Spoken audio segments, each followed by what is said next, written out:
स्वागत है। अध्याय 2 हम पढ़ रहे थे, क्या हमारे आसपास के पदार्थ शुद्ध है। इसमें हमने विलयन के रूप, विलयन के प्रकार पढ़े थे। अब आज हम पढ़ेंगे विलयन की सांद्रता।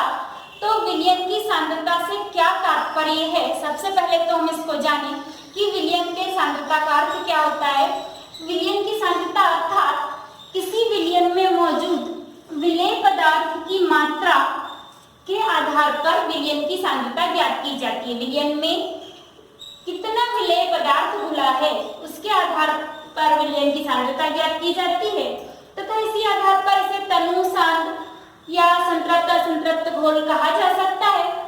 ये तनु और सांद्र शब्द जो हम कह रहे हैं वास्तव में ये तुलनात्मक शब्द है। इसकी कोई स्पष्ट हम परिभाषा ऐसे नहीं कह सकते कि इतने प्रतिशत पे ये तनु होगा या सांद्र। फॉर एग्जाम्पल, यदि मैंने पानी लिया और उसमें 1 चम्मच शक्कर ली, 100 ml पानी लिया और उसमें मैंने 1 चम्मच शक्कर डालती हूँ और दूसरा एक और बीकर में 100 ml ही पानी लेती हूँ और उसमें 1 की जगह पर मैंने 3 चम्मच शक्कर डाल दी। तो अब आप बताइए कि किसमें अधिक है। स्वाभाविक सी बात है, जब पानी की मात्रा यानी विलायक की मात्रा, विलायक जो कि जल है और इसकी मात्रा समान होने पर जिसमें 1 चम्मच शक्कर है, एक में 3 चम्मच, तो 3 चम्मच वाला अधिक सांद्र होगा। जबकि उसकी तुलनात्मक रूप में यदि देखें तो जिसमें केवल 1 चम्मच है वह तनु विलयन कहलाएगा। तो इस प्रकार तनु और सांद्र विलयन, उसकी विलेय पदार्थ की मात्रा कम या अधिक के आधार पर तुलनात्मक रूप से विलेय तनु या सांद्र विलयन कहलाते हैं। अब हम देखें कि इसके आधार पर जो है विलयन संतृप्त विलयन, असंतृप्त विलयन। तो नंबर 1 इज संतृप्त विलयन। किसी निश्चित तापमान पर यदि विलयन में विलेय पदार्थ नहीं घुलता, किसी निश्चित तापमान पर यदि विलयन में विलेय पदार्थ नहीं घुलता तो उसे संतृप्त विलयन कहते हैं। कोई एक निश्चित ताप ले लिया गया है कि मान लीजिए 25 डिग्री पर या 30 डिग्री सेल्सियस पर जो कोई विलेय पदार्थ या 5 डिग्री सेल्सियस कर दिया और विलेय पदार्थ उसमें डाला जा रहा है। जैसे विलयन में हमने विलायक ले लिया है पानी और उसमें विलेय पदार्थ डाला जा रहा है शक्कर या कोई भी हो सकता है, अलग अलग हो सकते हैं, नमक हो सकता है, कॉपर सल्फेट हो सकता है। तो इस प्रकार जब डाला जा रहा है तो एक निश्चित तापमान पर जो है एक क्षमता होती है विलयन की कि उतना ही पदार्थ उसमें घुलेगा। अलग अलग पदार्थ की विलयन की क्षमता, घुलने की क्षमता, घुलनशीलता अलग अलग हो सकती है। जैसे शक्कर की अलग होगी, नमक की अलग होगी, कॉपर सल्फेट की अलग होगी। लेकिन एक ही पदार्थ यदि शक्कर ले रहे हैं तो समान मात्रा यदि विलायक की ली है तो एक निश्चित तापमान पर एक क्षमता के बाद में, एक समय के बाद में विलेय पदार्थ और अधिक नहीं घुलता तो उसे संतृप्त विलयन कहते हैं।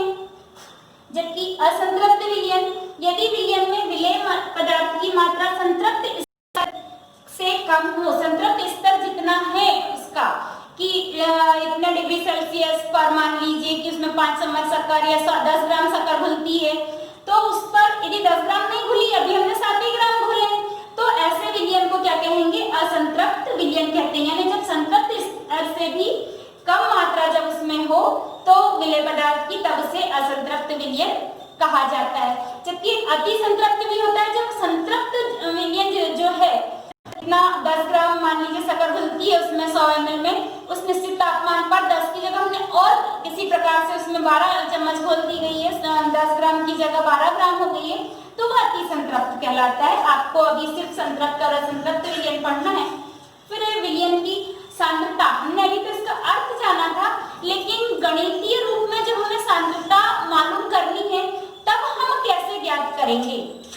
तो उसके लिए विलयन की सांद्रता विलेय तथा विलयन की मात्रा का अनुपात, विलेय तथा विलयन की मात्रा का अनुपात जो है विलयन की सांद्रता कहलाता है। अर्थात क्या हुआ कि विलेय की मात्रा बटे विलयन की मात्रा, अनुपात का अर्थ होता है अपान में बटे में, तो विलेय तथा विलयन की मात्रा अनुपात कहा हमने।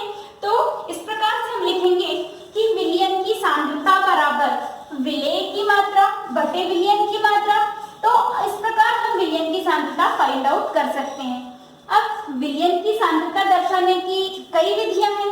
उन विधियों में से आपके कोर्स में जो है 2 विधियां दी गई हैं। तो इन 2 विधियों के बारे में देखेंगे कि विलयन का द्रव्यमान प्रतिशत बराबर।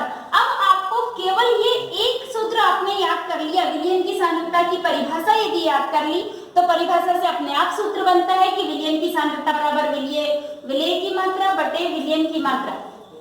अब यहाँ आपको कुछ नहीं करना है, दर्शाने की विधियां भी आपसे जब पूछी गई है तो ज्यादा रटने की जरूरत नहीं है, सिर्फ आपको समझना है कि यहाँ पर जब आपसे पूछा गया कि विलयन का द्रव्यमान प्रतिशत बराबर, तो विलेय की मात्रा की जगह क्या कर देना है, विलेय का द्रव्यमान प्रतिशत पूछा है तो विलेय का द्रव्यमान बटे विलयन का द्रव्यमान। और चूंकि प्रतिशत है तो हम इसके पहले 6 to अर्थ के बीच पढ़ चुके होते हैं कि प्रतिशत के लिए 100 का मल्टीप्लाई किया जाता है, इसलिए इंटू 100।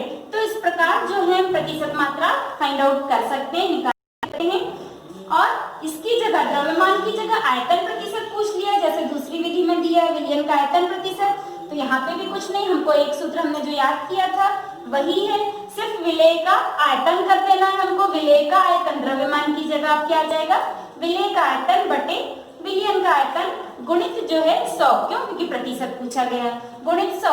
इस प्रकार से जो है हम इनकी सांद्रता निकाल सकते हैं। यदि इनमें से हमें कोई दो चीज दी गई है तो हम तीसरे को ज्ञात कर सकते हैं। इस पे गणित हम जो है अगले वीडियो में देखेंगे।